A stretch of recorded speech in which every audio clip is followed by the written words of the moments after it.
నమస్తే, welcome to Bharati TV. నేను బాపయ్య. పెరిగిన పోలింగ్ శాతం, నేతల్లో టెన్షన్ అధికార గండమా అని చెప్పేసి ఈ వీడియోకి నేను ఒక టైటిల్ పెట్టాను. అంటే తమిళనాడుతో పాటుగా ప్రస్తుతం వెస్ట్ బెంగాల్లో కూడా మొదటి విడత పోలింగ్ జరిగింది. ఈ మొదటి విడత పోలింగ్లో అధిక శాతం ఓట్లు నమోదయ్యాయి. అంటే 75 నుంచి 80% ఒక చోట నమోదైతే 80 నుంచి 85% ఇంకో రాష్ట్రంలో పోలింగ్ నమోదైంది. నిజానికి ఇలా అధిక శాతం పోలింగ్ నమోదైనప్పుడు దాన్ని యాంటీ ఇన్కంబెన్సీగా చూస్తారు సెఫాలజిస్టులు, అలాగే పొలిటికల్ అనలిస్టులు. అయితే ఇక్కడ మరి డిఎంకే పార్టీ అధికారాన్ని నిలబెట్టుకోగలుగుతుందా తమిళనాడులో? ఇక్కడ ప్రస్తుతం తమిళనాడులో ఈ డిఎంకే పార్టీ అధినేత స్టాలిన్ ముఖ్యమంత్రిగా ఉన్నారు. ఆయన ఆ అధికారాన్ని నిలబెట్టుకోగలుగుతారా, పోగొట్టుకుంటారా? అలాగే వెస్ట్ బెంగాల్లో మమతా బెనర్జీ ముఖ్యమంత్రిగా ఉన్నారు.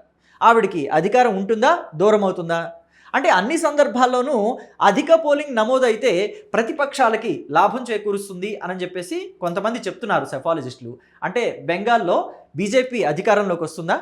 ఇక్కడ తమిళనాడులో కూడా ఇక్కడ బీజేపీ ఏఐడిఎంకేతో కలిసి పోటీ చేసింది. మరి తమిళనాడులో కూడా ఏఐడిఎంకే అండ్ బీజేపీ కూటమికి విజయం దక్కుతుందా, లేదంటే టీవీకి పార్టీ అధినేత విజయ్, తమిళ వెట్రి కళగం పార్టీ అధినేత విజయ్కి అధికారం దక్కుతుందా?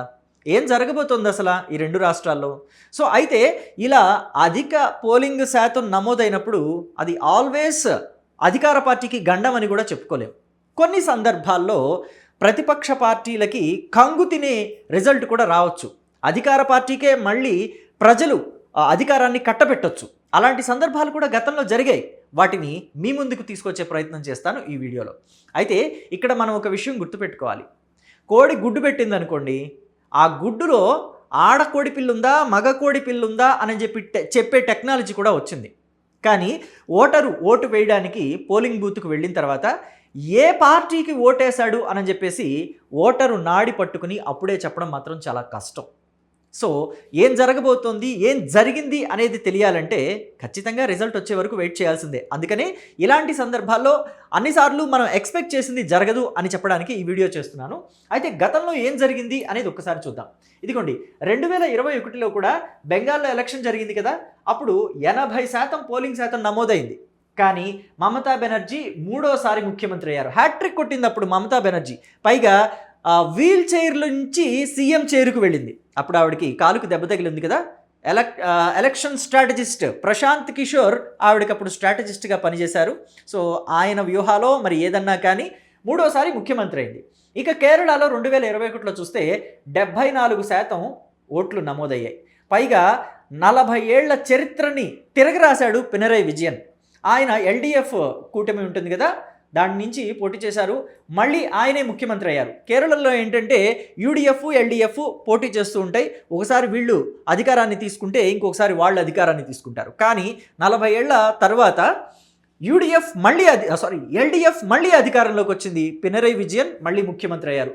అప్పుడు కూడా చూస్తే 74% పోలింగ్ నమోదైంది. అప్పుడు అంతా కూడా ఏమనుకున్నారంటే ఇక అంతే, మళ్ళీ ఎల్డీఎఫ్ పోతుంది, యూడీఎఫ్ వచ్చేస్తుంది అనుకున్నారు. కానీ ఓటర్లంతా కూడా కేరళలో మళ్ళీ ఎల్డీఎఫ్కే అధికారాన్ని కట్టబెట్టారు. ఇక 2021లో చూస్తే అస్సాంలో 82% పోలింగ్ నమోదైంది. బీజేపీ అధికారాన్ని మళ్ళీ దక్కించుకుంది.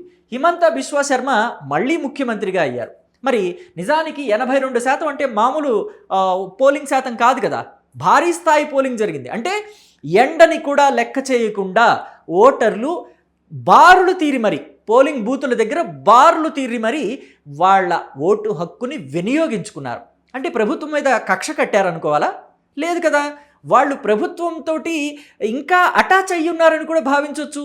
ప్రభుత్వం వాళ్ళకి ఇచ్చే సంక్షేమ పథకాలతోటి వాళ్ళు హ్యాపీగా ఉన్నారు.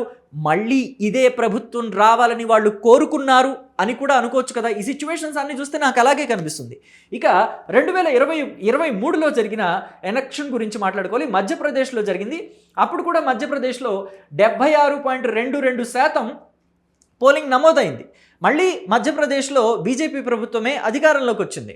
సో వీటన్నిటినీ చూస్తే మరి ఇప్పుడు తమిళనాడులోను, వెస్ట్ బెంగాల్లోనూ జరిగిన పోలింగ్ని బట్టి అది అధికార పార్టీకి గండం అని చెప్పి మనం భావించలేం. కానీ అలాగే అట్ ద సేమ్ టైం అధికార పార్టీ మళ్ళీ అధికారంలోకి వస్తుందని కూడా చెప్పలేం. ఎందుకంటే 2019లో భారీ స్థాయిలో పోలింగ్ నమోదైంది. ఆంధ్రప్రదేశ్లో. సో వైసీపీ అధికారంలోకి వచ్చింది. అట్ ద సేమ్ టైం 2024లో జరిగిన ఎన్నికల్లో చూస్తే కూటమి అధికారంలోకి వచ్చింది. కూటమి అధికారంలోకి వచ్చినప్పుడు కూడా ఒక భారీ స్థాయి పోలింగ్ జరిగింది. సో 2 సార్లు కూడా అది నిజమైంది. కాబట్టి అన్నిసార్లు ఇది అవుతుందనుకోలేం, అన్నిసార్లు అది అవుతుందని కూడా చెప్పలేం.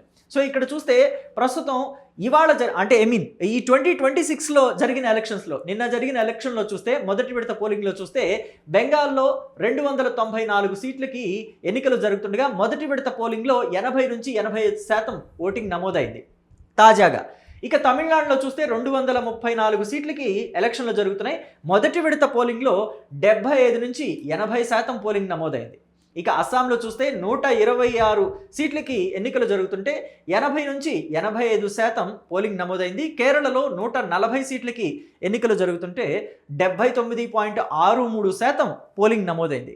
మరి దీన్ని బట్టి చూస్తుంటే ఎవరి వైపు ఉన్నారు ఓటర్లు అని చెప్పడం మాత్రం ఇప్పుడే చెప్పాలంటే చాలా కష్టం. ఓటర్లు ఎటువైపు స్టాండ్ తీసుకున్నారు?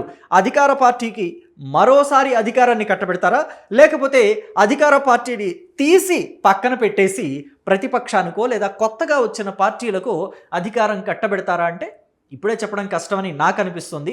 మరి మీకేమనిపిస్తుందో మీ అభిప్రాయాన్ని కమెంట్ బాక్స్లో తెలియచేయండి. అయితే అన్నిసార్లు మాత్రం ఖచ్చితంగా యాంటీ ఇన్కంబెన్సీగా చూడకూడదు అధిక పోలింగ్ శాతాన్ని అని చెప్పేసి నేను అంటున్నాను.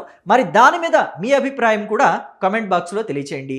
దాంతోపాటుగా పశ్చిమ బెంగాల్లో ఈసారి ఎవరు అధికారంలోకి వస్తారనుకుంటున్నారు? మమతా బెనర్జీ 4వ సారి కూడా అధికారాన్ని కైవసం చేసుకుంటుందా, లేకపోతే బీజేపీ అధికారంలోకి వస్తుందనుకుంటున్నారా? అలాగే తమిళనాడులో ఎవరు అధికారంలోకి వస్తారనుకుంటున్నారు? డిఎంకే అధికారంలోకి వస్తుందా, లేదంటే ఏఐడిఎంకే అధికారాన్ని చేపడుతుందనుకుంటున్నారా, లేకపోతే టీవీకే పార్టీ కింగ్ మేకర్గా మారి హంగ్ ఏర్పడుతుంది, టీవీకే ఎటువైపు నిలబడితే ఆ పార్టీకి అధికారం దక్కుతుంది అని మీరు అనుకుంటున్నారా?